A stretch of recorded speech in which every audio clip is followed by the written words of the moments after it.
চেনেললৈ আপোনালোক সকলোকে আন্তৰিক স্বাগতম জনাইছোঁ। কাইলৈ দীপাৱলী আৰু কালী পূজাৰ লগতে কাইলৈ আছে চিলড্ৰেন ডে শিশু দিৱস। গতিকে আগতীয়াকৈ মোৰ চেনেলৰ ফালৰ পৰা আপোনালোক সকলোকে আন্তৰিক স্বাগতম জ্ঞাপন কৰিছোঁ। আশা কৰিছোঁ এই যিটো কালী পূজা আহিছে সেই কালী পূজা যেন আমাৰ যি কৰোনা ভাইৰাছে গোটেই পৃথিৱীখনকে যি বিভীষিকাময় পৰিৱেশ কৰি তুলিলে সেই পৰিৱেশটো যেন অতি সোনকালে নাইকিয়া হৈ যায় তাৰে কামনা কৰিলোঁ।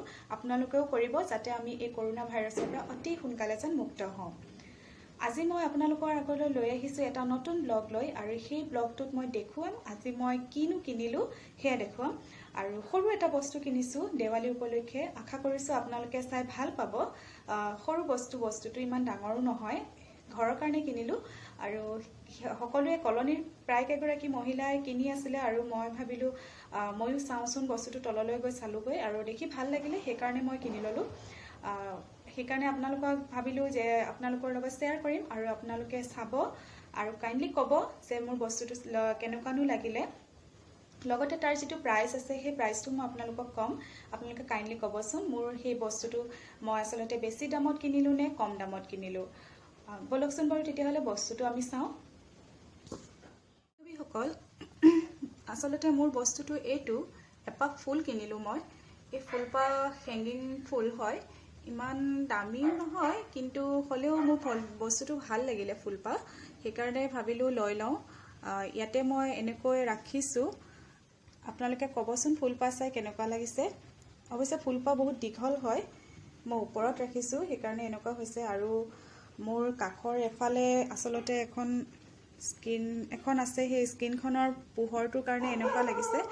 কিন্তু ফুলপাহত এইখিনি দেখিছে আপোনালোকে, এইখিনি এয়া হৈছে ৰঙা ফুলপাহ, কমপ্লিটলি ডাৰ্ক ৰেড হয়। একচুৱেলি চকলেট কালাৰতে যাব, এইটো বহুত ডাৰ্ক কালাৰ হয় কিন্তু পোহৰৰ কাৰণেহে আচলতে এনেকুৱা লাগিছে। আৰু এইখিনি পাতখিনি গোটেইখিনি গ্ৰীণ হয়। ইয়াত সৰু সৰুকৈ বগা বগা এনেধৰণৰ আছে।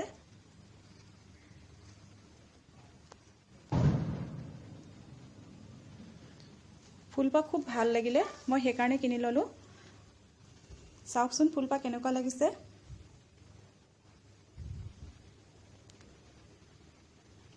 আমাৰ কলনীৰ যিসকল মহিলা, প্ৰায় 4 গৰাকীমান মহিলাই তলত কিনি আছিলে, তেওঁলোকে ফুলৰ টাবৰ সৈতে কিনিছে। আৰু এই যিজন মানুহৰ পৰা আমি কিনিলোঁ সেই মানুহজনে আচলতে আমাৰ কলনীৰ প্ৰায় মানুহকে ফুল দিয়ে। আৰু তেওঁ ফুলখিনি বেয়া নহয়, ভালেই। আৰু দেৱালী উপলক্ষে সকলোৱে কিনিছে যেতিয়া ভাবিলোঁ ময়ো কিনো, আৰু সেইকাৰণে এই ফুলপাহ কিনিলোঁ। খুব ধুনীয়া লাগিছে ফুলপাহ। আপোনালোকৰ কেনেকুৱা লাগিছে জনাবচোন বাৰু। মই এই ফুলপাহত কিমান দাম দিলোঁ বাৰু গম পাইছেনে? কিমান দিলোঁ? মই এই ফুলপাহত দিছোঁ 250।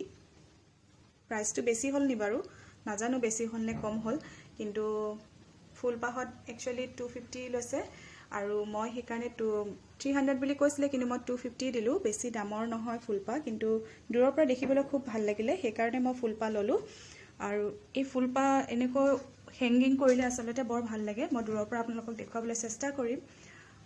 কাষত এইখন দেখিছে এখন স্ক্ৰীন আছে, সেইকাৰণে আচলতে স্ক্ৰীনৰ কাৰণে বস্তুটো এনেকুৱা লাগিছে। অলপ ছাঁ পৰি আছে, স্ক্ৰীনখন এৰুৱাব নোৱাৰোঁ। ট্ৰাই কৰি চাওঁ, অলপ এৰি খাব নেকি, এফাললৈ ট্ৰাই কৰিছোঁ। এতিয়া চাওকচোন বাৰু কেনেকুৱা লাগিছে ফুলপাহ দূৰৰ পৰা।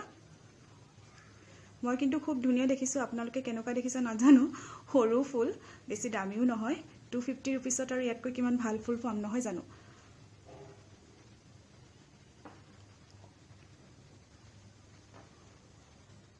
বন্ধু-বান্ধৱীসকল, আপোনালোকে চালে মই যিটো দেখুৱাবলৈ বিচাৰিছিলোঁ এপাহ সৰু ফুল মই আপোনালোকক দেখুৱালোঁ। আপোনালোকে ক'বচোন বাৰু মোৰ ফুলপাহ চাই কেনেকুৱা পালে। মিনিমাম 2 মিনিট চাইহে যেন আপোনালোকে লাইক কৰিব নতুবা কমেণ্টছ কৰিব। অন্যথা মোৰ চেনেলৰ আপোনালোকে যিখিনি কমেণ্টছ কৰে, লাইক কৰে, সেইখিনি আচলতে স্পেম হৈ যায়, আৰু সেইটো নকৰিব। সেইটো কৰিলে মোৰ চেনেলটোৰ কাৰণে বেয়া। গতিকে অনুৰোধ যাতে আপোনালোকে মিনিমাম 2 মিনিট চাইহে মোক চেনেলৰ যিটো আজি ভিডিঅ' সেইটোত যেন আপোনালোকে যেন লাইক কমেণ্টছ কৰি দিয়ে। সকলোলৈকে শেষত হেপী দীপাৱলী কৈ মোৰ আজি ব্লগটো মই ইমানখিনিতে শেষ কৰিছোঁ। আশা কৰিছোঁ আপোনালোকে ব্লগটো চাই ভাল পালে। ধন্যবাদ।